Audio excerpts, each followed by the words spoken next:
trying to start the right out, and let's see who gets away. Max Kies makes a good start, but Hakkendanish, number 13 it is, that takes up the running down to the Almela, the 27, who has the whole shot, coming into turns 3 and 4, but he runs so wide, he goes for a shortcut. He'll have to recede a position there. Riders all over the track. It's chaos. Chances of a great result here. It is Hakkendanish that still leads there, and Rico dropped back to 6th place by going way too deep and having to give up some places on the exit to the first section. I wonder if the crowd, it didn't look like he was doing much wrong, but a lot of lean angle, perhaps too much corner speed, and down he went.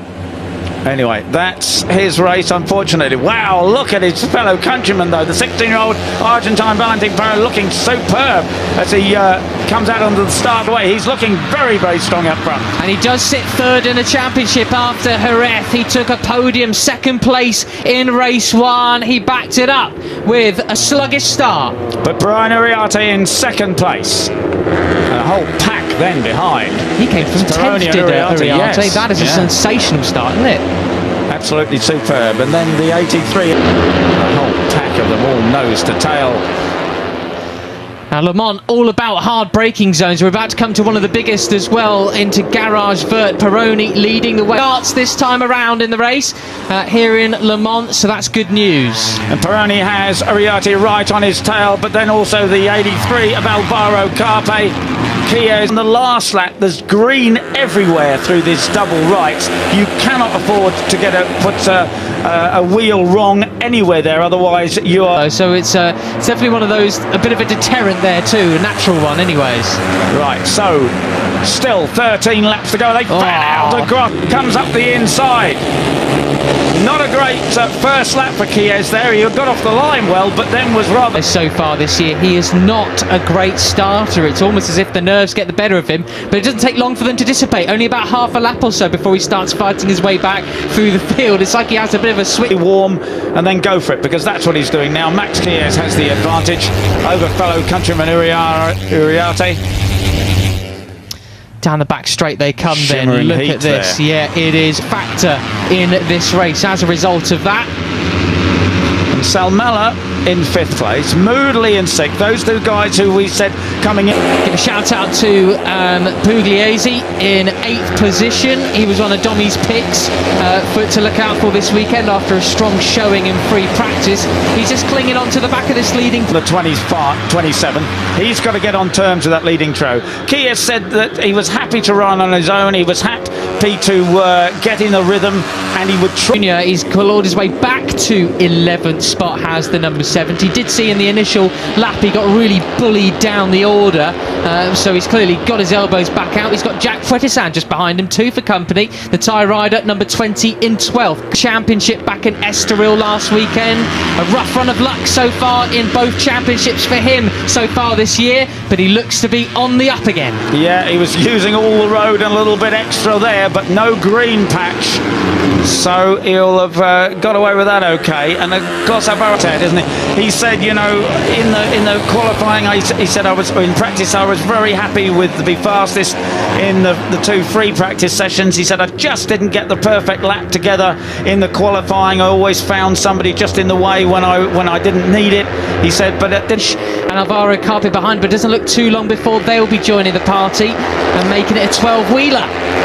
And a quick reminder that, of course, these guys all run identical KTM, Moto3 spec KTMs. They can do very little. They can adjust the suspension. They can choose different overall gear ratios.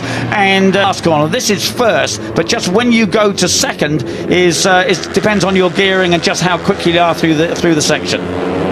Looking there, that's the number 57 of Leonardo Zanni, the Italian, also rides in the European Talent Cup. And there we have the 54 of Veda Pratama in 10th. He leads the second. Tough thing to go once the things, get settled. Danish, fastest lap of the race so far, 1:44.6. That has hauled him onto the back of the leaders as well. You can see him there just behind Salmela. Danish, a real dark horse. He is really coming into some great form at the moment. But he was there in the hunt for the finish. Let's see what he can manage this time around. I think I remember saying last year, not that I remember much that we say in commentary in the heat of the moment, but last year I think I said sometimes you just have to send it, Rico, because in terms of coming to the final corner, the door was open for Perancis, but he just didn't take it, unfortunately. Right. And that's the 54 of Veda Pratama. As you say, he is got some work to do if he's going to get on terms with those. He's down in the 10th place. Back with the leaders then. The 28 still leads, Maximo Chies. 73 from up to, but it doesn't look like they're riding sort of overly ragged or things like that. They are doing fastest lap after fastest lap. Peroni responded last time around with a 44.5, which is, for context, about 0.6 of a second quicker than Uriarte in third. So, yeah, tough to call, really. We'll find out in about 8 laps. The Argentine leads in France. Chies says not for long though. He's looking well up the inside, eager to avoid such an error that he made last year when he took out himself and Hakim Danish spectacularly at that corner. Fortunately, both riders relatively okay, but fortunately avoids any such lead, just about a second off the back of it. Doing something similar as well, we did see in Jerez as Rico Salmela slots into second place down at Garage Vert. Morelli completely fell off the back of the group in Jerez in race 2 in the exact sort of final lap and a half. So it can get you right at the last minute if you're not careful, the tyre wear. Indeed. So criticism. And I think it is. Oh, it's Jack Puertezan, the tyre rider number 20, was having a sensational ride, fighting for the top 10 behind his fellow Asia Talent Cup graduate Veda Pratama. That has let the likes of Christian Daniel back into the fray. 11th spot for the American. Hopefully he's okay and will join the action again tomorrow. Yeah, he's walking, he's okay. Yeah. Almost as though the back end we didn't went and we didn't see it or something anyway, because yeah, to lose the front that late in the corner, very odd. Anyway, okay, back with the leader then. It is Maximo Chies, but he's got Rico Salmela right on his side. Rico goes through off the end of the back straight. It's flat out in 6th down there, 210 kilometres an hour, 130 miles an hour off the end of the back straight. Just as it makes sense, this current order with Chies and Salmela out front. Yeah, it is, but they're not breaking away, are they? Because there's Valentin Peroni, the Argentine, goes underneath Maximo Chies. But not for long, goodness me. Wow. And Max used all the road there, didn't he? And in fact, you can see how they muck each other up, because they just gave Rico a couple of bike lengths lead there, going out of that corner and away up underneath. So we do have the full top 8 riders all together on track now. A very lonely 9th for Leonardo Zanni, the other Italian. Yeah, and you know, there's a lot of talent in that front group, isn't there? There's a lot of experience, and the new guys too, like Uriarte and Peroni. Well, into the Shimano Buff S's. Then that group is just breaking up there. There's a couple of the guys at the back are having trouble hanging on to them, and that includes Rouchet Moodley number 11 and Pugliese number 31. But it still is the 27 of Rico Salmela. It's a shame for him, but it says rider okay on our timing screens. Right, and that must have been the previous lap. We're seeing a replay there, and we're now back live out of the same corner, and Rico still has the advantage over Chies, and they're just pulled away fractionally from Brian Uriarte, but absolutely nothing in it with 4 laps to go. Is where the tone of the race tends to change. 4 laps to go, people start to jostle for position, waiting for that all-important final finishing complex. Salmela running so wide on the exit of turn 7. And Pugliese, as you say, struggling to stay on the back. He ran really wide there a couple of corners ago, as he's obviously having... So this is where it gets really serious, and Uriarte round the outside of Chies there.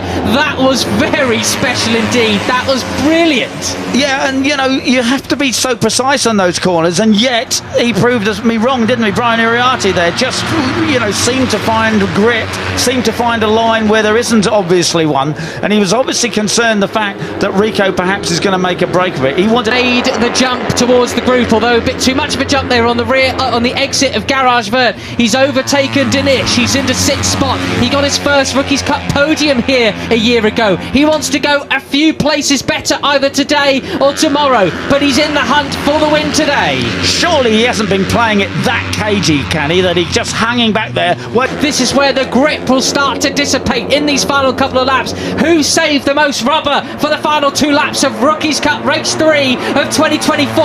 Well, Quiles and Salmela, the fastest laps of the race so far. Quiles, though, 2/10 quicker than Salmela that time around. We said last year, Rico, can you send it for the win? Will Max trump him in towards the final turns then? We have 1.5 laps to go. Uriarte in contention. Looks like, unfortunately, it's enough for Moodley. Him and Danish are battling for that 6th place. That'll be their limit today. Peroni is the last rider in this leading group in 5th. So Kiet, he seemed to have something extra at the last corner, but he's wide there. Did he have a bobble going in? Oh, and he almost gets in the way of Alvaro Carpe. Uriarte and Carpe almost coming together. Pulek has fallen, unfortunately, but Rico Samela has advantage, but only a fraction as they go on to the last lap. He's got Max and Kies, Uriarte and Carpe right on his toe. Peroni on the hill. It's still Rico with the advantage over Maximo Kies. It's all or nothing for Rookies Cup, the final lap. There are 5 riders up for the win here. The crowd will be on their feet, even though they've been baked in the sun all day. Will it be the 51 or the 83 causing an upset? But it looks like Salmela is so strong out here. How wide does he go? Let's see what he can do here. Who will be the last of the late breakers? Quiles leading. Oh, Uriarte, a big bobble, but he keeps it upright just about. But that'll be him out of winning contention. Yes, and he's on the green on the last lap. That's a disaster. So it is Kies. He'll be beaten from here.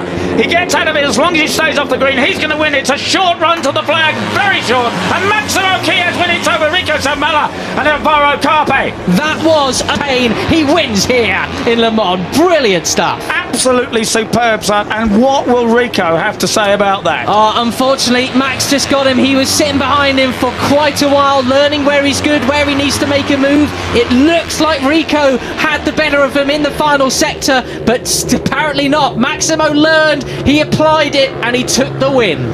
Yeah, and my money was on Uriarte.